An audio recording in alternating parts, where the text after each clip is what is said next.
오늘 베드로가 예루살렘에 머물러 있습니다. 베드로는 유대인입니다. 철저하게 유대인들에게 복음을 전해서 그들로 하여금 하나님의 자녀가 되도록 하는 것이 베드로의 사명이었고 예수님의 제자들이 감당해야 될 일이었습니다. 그런데 예루살렘 교회가 핍박이 있자 성도들은 다 뿔뿔이 흩어졌습니다. 뿔뿔이 흩어지는 과정 속에 베드로가 이해할 수 없는 일이 하나 벌어졌는데, 그것은 빌립이 유대인들이 등 돌리고 있었던 사마리아에 가서 복음을 전하는데 그 복음의 능력이 나타나서 사마리아 사람들이 예수를 믿는 사람이 많이 나타났다는 소리를 듣게 되었습니다. 그때 예수님의 제자들이 회의를 통해서 베드로와 요한을 사절단으로 보내서 빌립의 사역을 축복하고, 사마리아에 있는 사람들 마음에 내키기진 않지만 성령이 하시는 일 앞에 그들이 순종하여 그들을 위해서 기도하고 안수할 때 그들에게 성령이 임했다 라고 하는 것을 우리는 들었습니다. 베드로는 여전히 유대주의적 색깔을 가지고 예루살렘에 머물러 회당에서 복음을 전하는 일을 해야 합니다. 그런데 오늘 우리를 깜짝 놀라게 만드는 사건이 있습니다. 베드로가 더 이상 예루살렘에 머물러 있지 않고 사방에 두루 다니며 복음을 전하게 되었는데, 으르다와 욥바라는 지역까지 가서 복음을 전하는데 베드로가 보지 못했던, 이해할 수 없었던 사건들을 또 만나게 됩니다. 8년 동안 중풍병에 걸려서 아무것도 하지 못한 채 침상에 누워 있었던 한 사람을 만나게 되고, 그런데 아마 그분이 예수를 믿었던 것 같습니다. 욥바에 가서 선행을 누구보다도 앞장서서 솔선수범했던 다비다라고 하는 여제자라고 이름이 붙여진 것을 보면 예수님을 누구보다도 열심히 잘 믿었던 사람 같습니다. 헬라어로 번역해서 도로가라 이름이 붙여진 여인이 그만 병에 들어서 죽게 되었고, 그 여인의 손길을 통해서 사랑을 받았던 과부들이 다비다의 죽음 앞에 통곡을 하며, 다비다가 살았을 때 자기들에게 베풀었던 사랑의 흔적을 손에 들고 와서 다비다 앞에서 엉엉 울고 있는 거예요. 이 사건을 통해서 우리에게 보여주시려고 하는 하나님의 강력한 메시지는 무엇이냐면, 첫 번째로 사건 속에 숨겨진 하나님의 은혜를 발견해야 한다라고 하는 거예요. 우리는 그냥 지나칠 수 있지만 우리 삶 속에서 일어나는 사건 속에 하나님의 은혜가 숨겨져 있다는 거죠. 그 숨겨져 있는 은혜를 우리가 어떻게 볼 수 있을까? 감사는 은혜 속에 숨겨져 있다면 내가 은혜를 발견하고 은혜 속으로 들어갈 때 감사를 볼 수 있을 것인데, 그런 일을 어떻게 만들어낼 수 있을까? 라고 하는 것입니다. 오늘 읽은 말씀 중에 32절, 33절 말씀 같이 읽어봅니다. 그때 베드로가 사방으로 두루 다니다가 룻다에 사는 성도들에게도 내려갔더니 거기서 애니아라 하는 사람을 만나매 그는 중풍병으로 침상 위에 누운 지 8해라. 여기서 베드로의 모습에 주목해 보십시오. 베드로는 자존심이 있는 사람이에요. 유대인이라고 하는 자존심 말이죠. 유대인들 하나님의 선민 의식으로 이스라엘 백성들만 구원받을 것이고, 이방 사람들은 구원 사건과는 전혀 관계없는 사람들이라고 치부해버렸어요.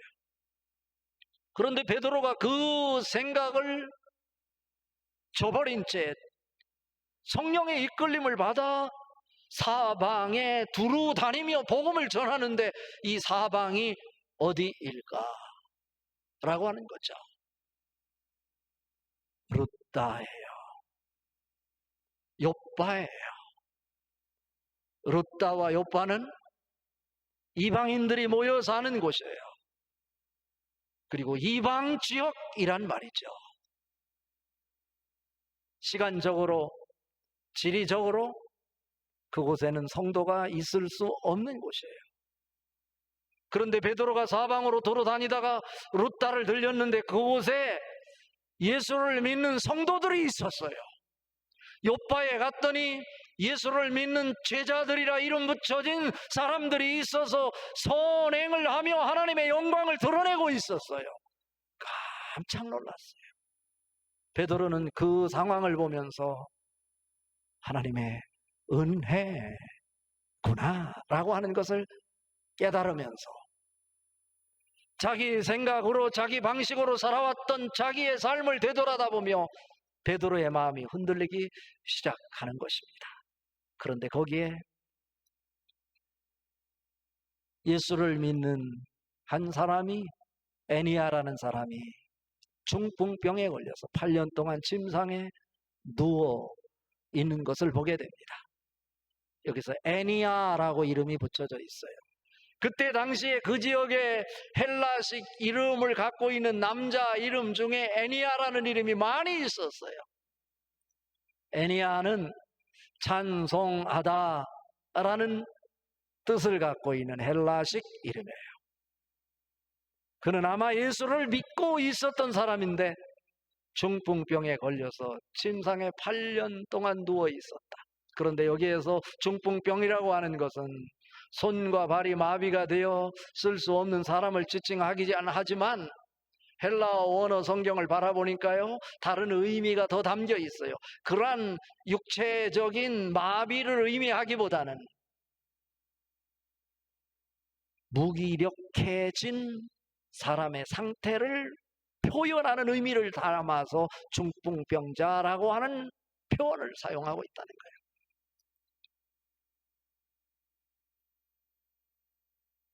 우리도 그럴 수 있지 않을까요?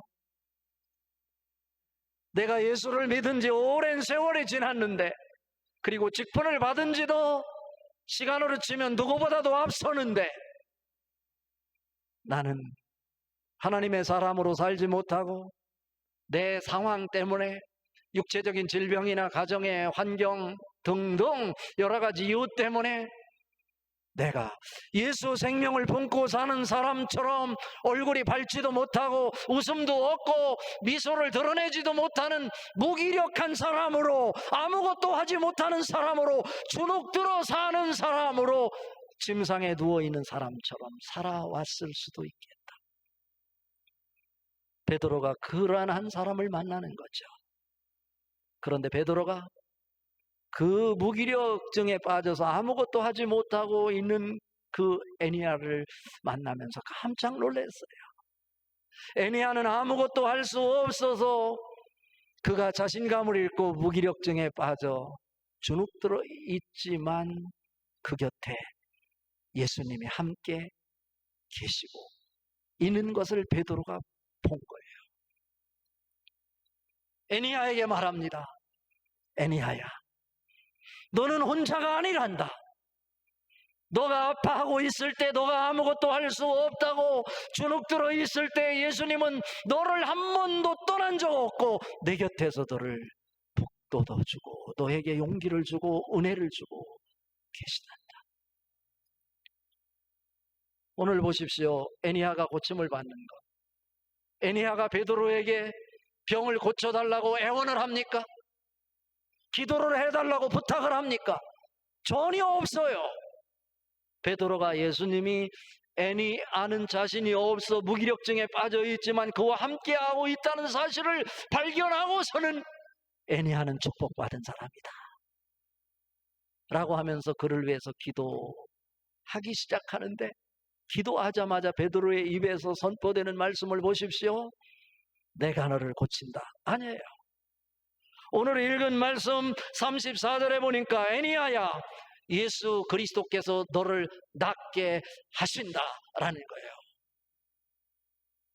얼마나 큰 축복입니까? Jesus Christ heals you. Get up and take care of your man. 즉시로. 예수 그리스도께서 너를 고치시니 일어나라. 그리고 내 매트를 정리하라. 이보다 더 간단한 게 어디 있어요? 그가 구하지도 않는데. 여기서 예수 그리스도께서 너를 고치실 것이다가 아니에요. 헬라어 원어에 보니까 현재 분사형으로 쓰고 있어요. 지금 이 순간에 예수 그리스도께서 너의 무기력증을 고치고 계신다. 그러니 즉시로 일어나라. 내 매트, 그동안 8년 동안 너가 방치하고 아무것도 하지 못했던 것들 정리하고 일어서라. 이 사건을 통해서 우리에게 보여주고 싶은 하나님의 마음은 너가 아무리 어려운 상황에 처해 있다 할지라도 예수 그리스도께서는 내 곁에 계신단다 라는 거예요. 그것을 누가 가르쳐주는 겁니까? 베드로가 가르쳐주면서 그에게 계속 예수 그리스도가 내 곁에 있는데 왜 너는 혼자라고 생각하고 무기력증에 빠져서 너가 해야 될 일 아무것도 하지 못한 채 주눅 들어 있느냐? 라고 하니까 그가 깜짝 놀라서 베드로의 메시지를 듣고 영적 눈이 뜨여 자기를 바라보니 예수님이 자기와 함께하고 계신 거예요.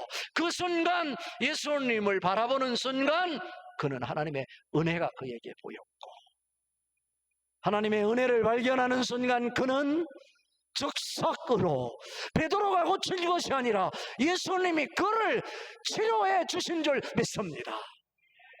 여기서 저는 무엇을 보냐면 룻다와 욥바에 어떻게 복음이 들어가고 베드로를 깜짝 놀라게 했을까? 사도행전 8장 40절, 빌립은 아소도에 나타나 여러 성을 지나다니며 복음을 전하고 가이사랴에 이르니라. 여기서 아소도라고 하는 곳에 빌립을 성령님께서 던져놨어요. 빌립은 어디를 향해 가야 되냐면 가이사랴, 이스라엘의 북단에 있는 가이사랴 지역으로 가야 되는데 그곳에 가면서 두루 성에 들려서 복음을 전했다. 지금 룻다와 욥바에 어떻게 복음이 들어왔는지 우리는 설명할 길이 없는데 바로 여기에 해답이 있어요. 빌립이 성령에 의해서 아소도에 던져졌는데 그곳에서 머물러 있지 않고 가이사랴로 가는 중에 여러 성에 들려서 복음을 전했는데 그 여러 성이 룻다와 욥바였다라는 거죠. 룻다에서 에니야가 무기력증에 걸려서 아무 일도 하지 못한 채 사람 구실하지 못하고 있다는 것, 그 사론 지역에 있는 모든 사람들에게 다 알려졌는데 그가 베드로가 전하는 복음을 듣고 예수를 믿게 되어 전혀 새로운 삶을 살아가는 건강한 모습을 사론 지역에 사는 사람들이 다 보고 우리들도 예수님을 만나면 이렇게 바뀌어질 수 있겠구나 기대감으로 주께로 돌아온 줄 믿습니다. 두 번째로 우리에게 보여주는 메시지가 있어요. 열방을 향한 하나님의 심장을 바라볼 때 감사할 수 있다. 에니야를 치료하고 그곳에 머물러 있던 베드로를 그냥 내버려 두지 않고 욥바에서 두 사람이 와서 지금 이곳에 다비다가 죽었습니다. 이 사람은 보통 사람이 아니라 우리들에게 희망을 안겨준 사람입니다. 다비다도 살려주십시오. 베드로를 청하고 강권해서 베드로를 욥바로 데려오는 거예요. 오늘 읽은 말씀 36절, 40절 또 같이 읽어봅니다. 욥바에 다비다라 하는 여제자가 있으니 그 이름을 번역하면 도로가라. 선행과 구제하는 일이 심히 많더니 베드로가 사람을 다 내보내고 무릎을 꿇고 기도하고 돌이켜 시체를 향하여 이르되 다비다야 일어나라 하니 그가 눈을 떠 베드로를 보고 일어나 앉는지라.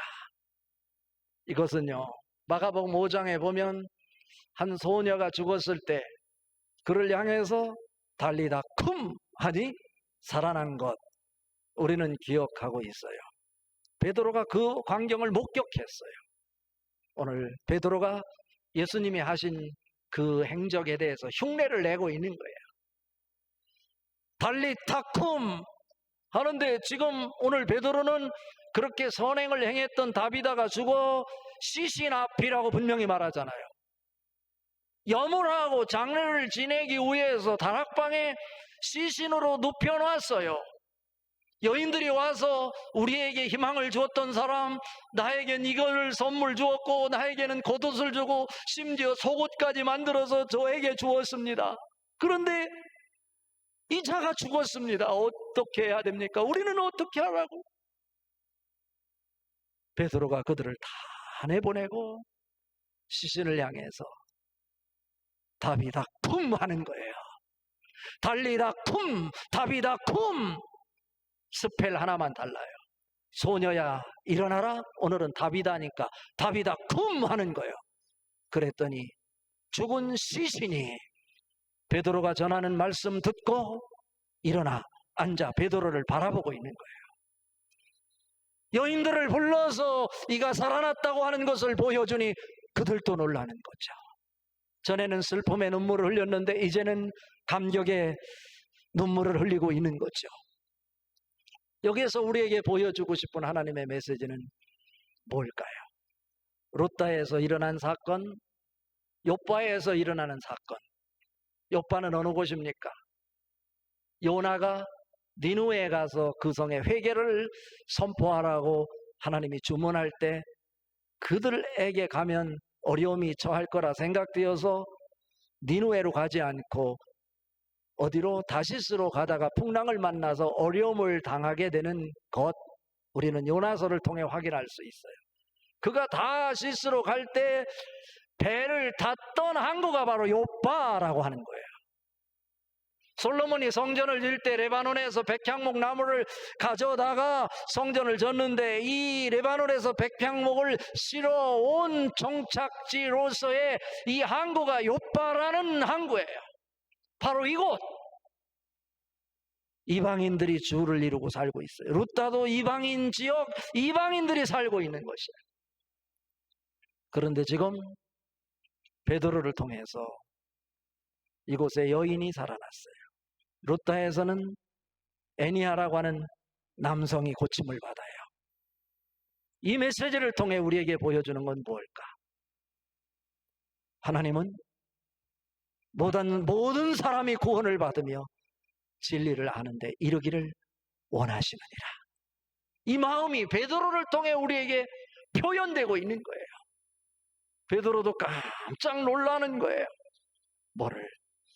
하나님은 우리들 유대인들만 구원받는 것이 아니고 선민이라고 일컬어지는 이스라엘 백성들만 구원 사건에 참여하는 것이 아니라 사람들이 거들떠보지도 않는 무기력증에 빠져서 아무것도 할 수 없는 사람, 이방인들이 모여 사는 루다에도 욥바에도 이렇게 가난한 사람들에게 선행을 베풀며 예수님의 뒤를 따르고 있었던 이 이방 여인에게도 구원의 사건을 일으키시는 하나님의 심장이 베드로를 통해서 지금 표현되고 있는 것입니다.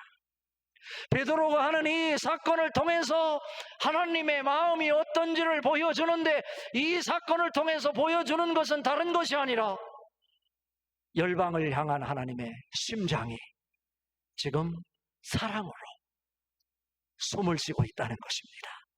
열방을 향한 하나님의 심장이 여러분들에게 보여질 수 있기를 바랍니다. 하나님의 열방을 향한 이 심장을 볼 때 그곳에 바로 하나님의 은혜가 있는 거예요. 열방을 향한 하나님의 그런 심장이 없었다고 하면 우리는 지금 구원의 자리에 있을 수 없는 것입니다. 오늘 말씀의 결론은 편견과 관습으로부터 벗어날 때 은혜와 감사를 볼 수 있다라고 하는 거죠. 이 사건을 일으키고 욥바에 베드로가 머물러 있어요.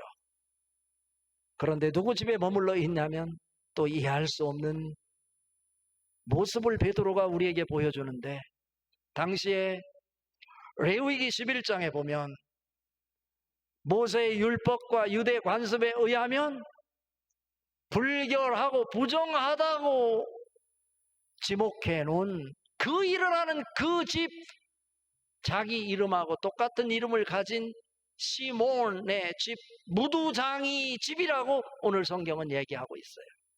여기서 무두장이라고 하는 것은 짐승을 잡아 짐승 가죽을 벗겨서 그것으로 혁띠를 만들고 가방을 만들고 옷을 만드는 피역 공장이라고 할 수 있는 거예요. 냄새가 나요. 짐승의 피를 흘려야 돼요. 이것은 부정이고 불결이라고요. 그래서 사람들이 사는 마을에 그 공장을 세울 수가 없어요.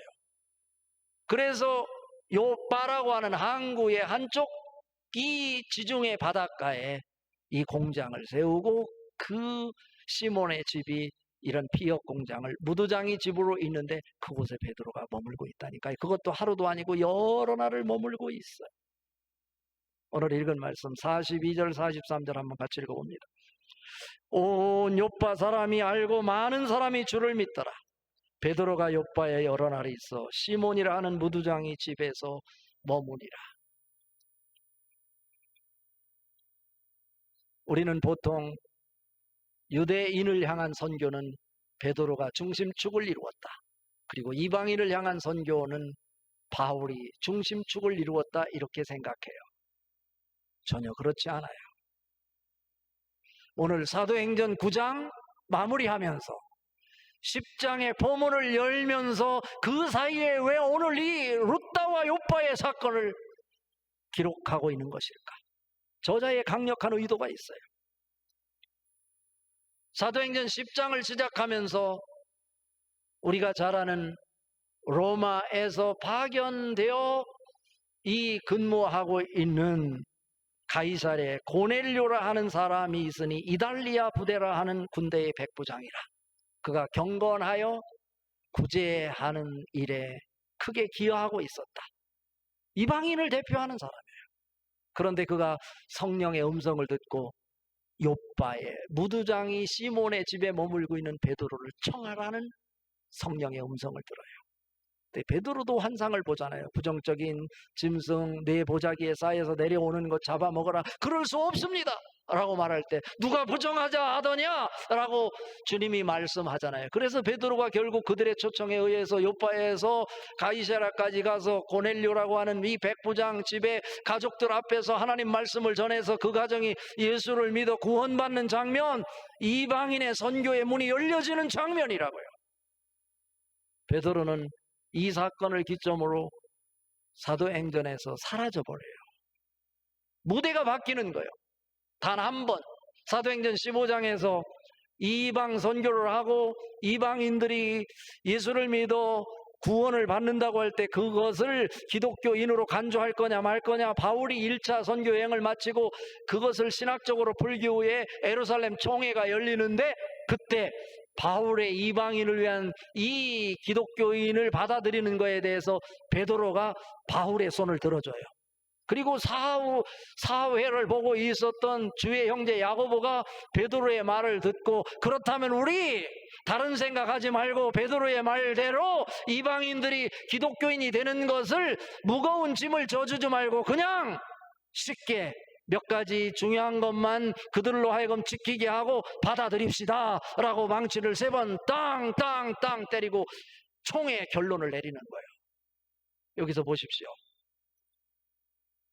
이방 선교에 문을 열고 기초를 세우는 자는 바울이 아니고 베드로예요. 베드로가 오늘 이방 선교에 기초를 놓고 포문을 열고 떠나버려요. 베드로가 세운 이방 선교의 기초 위에 이제부터는 바울이 나타나서 이방인을 향한 복음을 전하는 거고, 이방 선교에 대한 입장을 베드로가 바울을 지지하는 지지 발언을 통해서 총회에서 결정이 되는 것이죠. 오늘 룻다와 이 요빠에서 이 사건을 베드로가 경험하지 못했다면 바울의 입장을 지지해 줬을까? 쉽지 않았다는 거예요. 예수 그리스도를 전하는 복음의 증인들을 통해 만들어진다는 사실을 기억하고 오늘 또 여러분의 복음의 선구자로 하나님의 은혜 속에 들어가 감사를 발견하고 감사를 과감하게 예수의 이름으로 선포하는 여러분 될 수 있기를 주님의 이름으로 축복합니다.